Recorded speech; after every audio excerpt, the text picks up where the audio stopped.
Bienvenue à ce numéro du Journal des Journaux paru du 28 août au 3 septembre 2017, une semaine marquée par la fête de Tabaski pour la Oumma islamique du monde entier. À cet effet, fête de la Tabaski 2017, polémique autour d'une date a constitué l'un des titres à la une de l'hebdomadaire satirique Le Hérisson, pour qui jamais date de célébration d'une fête religieuse n'a été autant sujet à polémique comme celle de la Tabaski 2017. Y avait-il vraiment de quoi tirailler? S'interroge le journal qui poursuit, comme le bon sens est la chose la mieux partagée, ceux qui la conservent encore trouveront dans les explications du président de l'association islamique les réponses appropriées pour mettre fin à la polémique. Trêve donc de spéculation, s'exclame l'hebdomadaire qui renchérit. Bonne fête de Mout et, disons, de Tabaski. Et qu'Allah exauce nos prières et qu'Allah nous guide dans la bonne direction. Amin, conclut le Hérisson.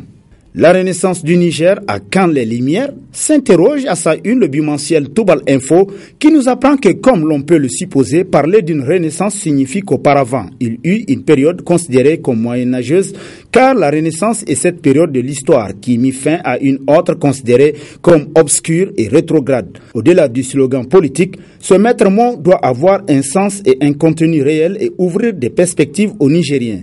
Devant une telle situation, à quand donc les lumières de la Renaissance? S'interroge encore le journal qui poursuit en se demandant où est donc la place de cette Renaissance tant claironnée par les vampires du peuple. Pour aller sans détour à l'essentiel, les Nigériens n'ont guère besoin d'une telle Renaissance qui mette en péril leurs acquis et qui les éloigne quotidiennement du bonheur auquel ils aspirent. Pour tout conclure, si l'histoire est à refaire, les Nigériens préféreront 1000 fois Tanja à Issoufou Mahamadou. Point donc de renaissance du Niger avec Issoufou Mahamadou dans sa mode de gouvernance actuelle, conclut Toubal Info. Report répété des élections locales, le coup d'état permanent contre la décentralisation a constitué l'un des titres à la une de l'hebdomadaire Le Courrier, pour qui le régime en place a peur d'élections, en particulier celles locales, parce qu'elles permettront au monde entier de découvrir la réalité qui est l'impopularité du système de gouvernance de Mahamadou Issoufou, lui qui prétend avoir remporté plus de 48% des suffrages exprimés aux élections de février 2016, contre notamment son challenger embastillé Hama Amadou, qui depuis sa cellule de sa prison de Filengue l'a contraint à un second tour. La démocratie nigérienne est dans une mauvaise passe, c'est le moins qu'on puisse dire, du fait de ceux-là qui se sont des années durant fait passer pour des démocrates nés, selon le Courrier qui conclut, mais qui sont avérés des prédateurs des droits de l'homme hors pair à l'épreuve des faits. Quand est-ce que les partis politiques du Niger parviendront-ils à s'asseoir autour de la même table? À quand la réunion du CNDP? S'interroge à sa une l'hebdomadaire Le Sens de l'Histoire, pour qui si la classe politique nigérienne veut s'entendre, elle peut le faire en un clin d'œil. Et si elle ne veut pas le faire, elle le fait en un clin d'œil aussi. La condition nécessaire et suffisante pour qu'il en soit ainsi, c'est l'acceptation des principes constitutionnels qui préconisent que le Niger est une république une et indivisible, démocratique et sociale.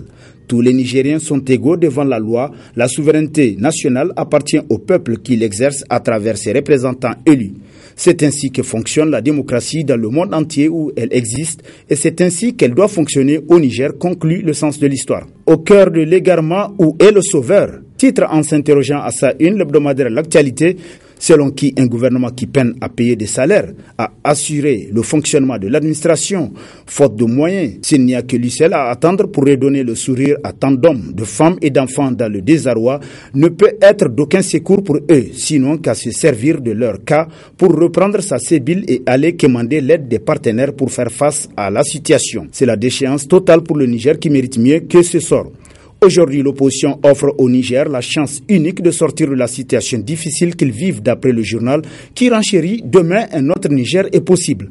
Forcément, ce serait avec d'autres, mais sans doute pas avec ceux qui se sont disqualifiés par leur larbinisme et leur échec, leur opportunisme et leur peur d'être libres d'opinion, d'être libres tout court, conclut L'Actualité. Mini-sommet de Paris sur la crise migratoire, Issoufou et Déby s'engagent à jouer aux gendarmes pour l'Europe, a constitué l'un des titres à la une de l'hebdomadaire Le Monde d'aujourd'hui, qui nous apprend que le Niger et le Tchad ont demandé plus de ressources afin qu'ils puissent assumer convenablement leur mission de gendarmes de l'Europe. Les migrants considérés non éligibles seront laissés à la charge du Niger et du Tchad qui ont accepté l'implantation des centres de rétention et de tri sur leur sol. Et quand on sait que les dirigeants des deux pays ne parviennent pas à créer aujourd'hui des emplois à leurs propres jeunes, on voit mal comment leurs populations accepteront la création de projets d'insertion socio-économique au profit de ressortissants d'autres nationalités africaines avec les appuis financiers qui seront mis à la disposition par l'Europe, selon le journal qui poursuit que d'adopter cette posture humiliante qui n'a que trop duré. Nos dirigeants africains feraient mieux de créer les conditions pour tirer un meilleur profit de l'exploitation de leurs ressources. D'autant que personne ne viendra financer le développement de l'Afrique. Que cela soit entendu une fois pour toutes, conclut Le Monde aujourd'hui. Dans le même chapitre, le Nouveau Républicain titre « Humiliation des chefs d'État africains », point de vue d'un politologue. Nom d'un chien, s'exclame le journal, pour qui la souveraineté n'a pas de prix, la dignité non plus. Macron avait impérativement besoin du Niger pour que le gouvernement lui rende un grand service. Accepter d'installer des hotspots à Agadez pour freiner le flux des migrants. Mais où est le problème? S'interroge le journal, pour qui le problème? C'est que c'est celui qui doit rendre ce petit service qui doit se déplacer pour rencontrer le demandeur. Ainsi, Sarkozy, qui voulait faire acquérir un nouveau gisement d'uranium à la France, avait dû faire le déplacement de Niamey parce que Tanja lui avait fait savoir que c'est lui qui a la marchandise. Malgré tout, quand l'on consent à aller rencontrer le demandeur dans son pays, doit-on être accueilli, accompagné de son animal préféré, qui plus est un chien noir? S'interroge l'hebdomadaire qui renchérit.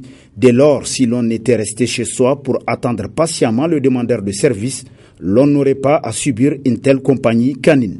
Échiquier Lumana, le casse-tête chinois de la Renaissance, a constitué l'un des titres à la une de l'hebdomadaire satirique Le Canard en furie, selon qui, depuis que des socialistes rancuniers ont engagé cette battue contre Lumana et ses responsables, le modem FA ne connaît pas de paix. Pour autant, cela n'a pas empêché que le parti grandisse, fédérant des Nigériens qui ont fini par comprendre, par les échecs répétés du socialisme au Niger, que les camarades sont des incapables.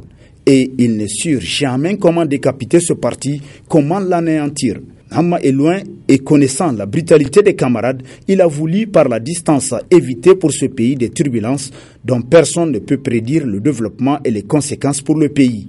Lumana semble être, après tant de coups qu'on lui avait assénés, comme une hydre à 1000 têtes, comme le phénix immortel qui renaît de ses cendres. Surgissant de ses douleurs, marchant vers de nouvelles gloires, constate le journal qui s'interroge: qui peut éteindre les étoiles que Dieu a allumées? Personne. Pas même un socialiste. Seule les vérités triomphent, conclut Le Canard en furie. Fermeture de la pilule à Niamey et après, s'interroge dans ses colonnes l'hebdomadaire Le Républicain, pour qui la décision du gouverneur de Niamey de fermer la pilule est un acte à saluer. Ce lieu de la débauche ou dépravation de mœurs a longtemps été dénoncé, mais il a manqué de gouvernants assez courageux pour stopper les indélicats de tout acabit qui en font un terreau de la violence. Vivement que la police de mœurs joue pleinement sa partition pour accompagner la décision du gouverneur de Niamey d'assainir les mœurs dans notre capitale au regard des phénomènes de plus en plus inquiétants tels que la pédophilie, la prostitution des mineurs et l'homosexualité, conclut Le Républicain. Le nécessaire changement de mentalité au Niger, titre dans son éditorial le mensuel Niger Inter, qui s'interroge: le Niger serait-il un pays de paradoxes? La notion de temps et sa gestion n'est pas un souci chez nous. L'entretien de notre environnement immédiat devient de plus en plus un casse-tête, une préoccupation nationale tant l'indifférence et l'insouciance caractérisent nos comportements. Face au bien public, la gabégie, la malgouvernance, la corruption tirent vers le bas le pays entier où pourtant tout est prioritaire, constate Niger Inter. Et sur ce prend fin le présent numéro de la revue de presse. Prochain rendez-vous, plaise à Dieu, dans une semaine, avec toujours la même passion de vous servir. Bonne fête de Tabaski, bonne lecture et au revoir.